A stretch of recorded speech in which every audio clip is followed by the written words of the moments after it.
যাদের প্রোটিনের দরকার তারা খুব সহজে এই মাছ থেকে প্রোটিন গ্রহণ করতে পারেন। ছোট মাছে প্রচুর পরিমাণে প্রোটিন আছে, এটা আমাদের মানবদেহের জন্য খুবই কার্যকর। আর আমরা মাংস থেকে প্রোটিন গ্রহণ না করে আমরা যদি ছোট মাছ থেকে প্রোটিন গ্রহণ করি তাহলে আমাদের শরীরের জন্য অনেক বেশি উপকার। আসসালামু আলাইকুম, কেমন আছেন সবাই? আশা করছি সবাই ভালো আছেন। আমি আলহামদুলিল্লাহ আপনাদের দোয়া অনেক ভালো আছি। আপনাদেরকে আবারও আমন্ত্রণ জানাচ্ছি আমার আরেকটা ব্লগ ভিডিও দেখার জন্য। আশা করি যে যেখানে আছেন ভালো আছেন এবং সুস্থ আছেন। আমিও আলহামদুলিল্লাহ আপনাদের দোয়া অনেক ভালো আছি। আজকে নিয়ে আসছি মলা মাছ। এটার নামও আমি জানি না। সাগরে এমন কিছু মাছ আছে, আপনার সামুদ্রিক এমন কিছু মাছ আছে যেগুলো আমি নাম জানি না। তাই আজকে আপনাদের সাথে শেয়ার করব এই মাছটাকে কী মাছ বলে এবং আমার কমেন্টে জানাবেন এক্স্যাক্টলি কী মাছ বলা হয় এটাকে। এই মাছটা আমি এই এই পর্যন্ত ২ বার আমার কেনা হয়েছে, বাট আমি আর তেমন একটা কেনা হয় না। এই মাছটা একটু কাটা।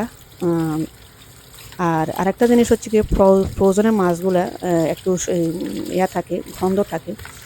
তো আপনাদেরকে আরেকটা বলছি, যারা ফ্রোজেনের মাছ খান তাদেরকে বলতেছি, আপনারা যদি এটারে বাসায় নিয়ে এসে এটা ভালো করে লবণ দিয়ে তারপরে যে এই যে লেবু দিয়ে ভালো মতো করে এটারে ধুয়ে নিতে হবে। অনেকে বলেন যে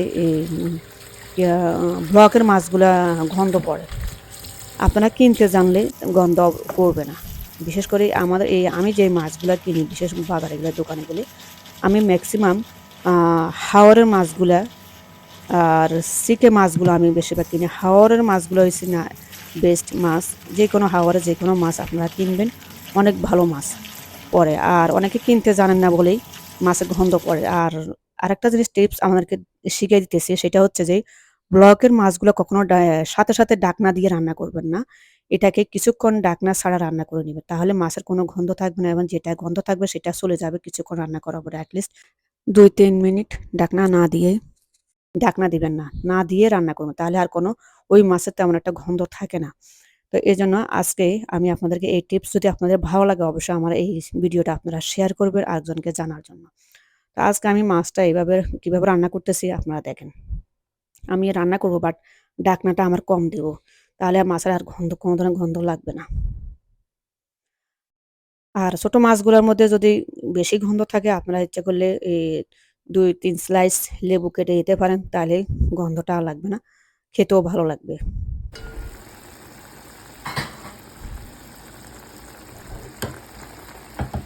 ভালো মতো কষানো হয়ে গেলে সামান্য একটু আমি এখানে ঝোল দিয়ে দিব। বেশি ঝোল দেওয়ার দরকার নেই, কারণ যেহেতু ছোট মাছ অল্পতে এগুলা সেদ্ধ হয়ে যায়। তো সামান্য একটু ঝোল দিয়ে আমি টমেটো দিয়ে দিব এখানে।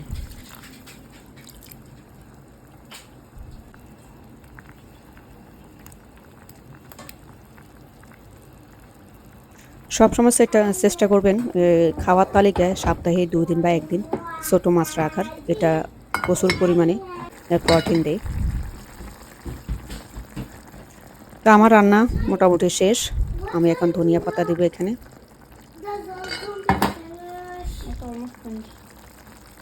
ধনিয়া পাতা দিয়ে আমি নামিয়ে ফেলবো। আর আমার রান্নাটা কেমন হয়েছে আপনার কমেন্টে জানাবেন। আর ভালো লাগলে অবশ্যই শেয়ার করে দিবেন। আসসালামু আলাইকুম।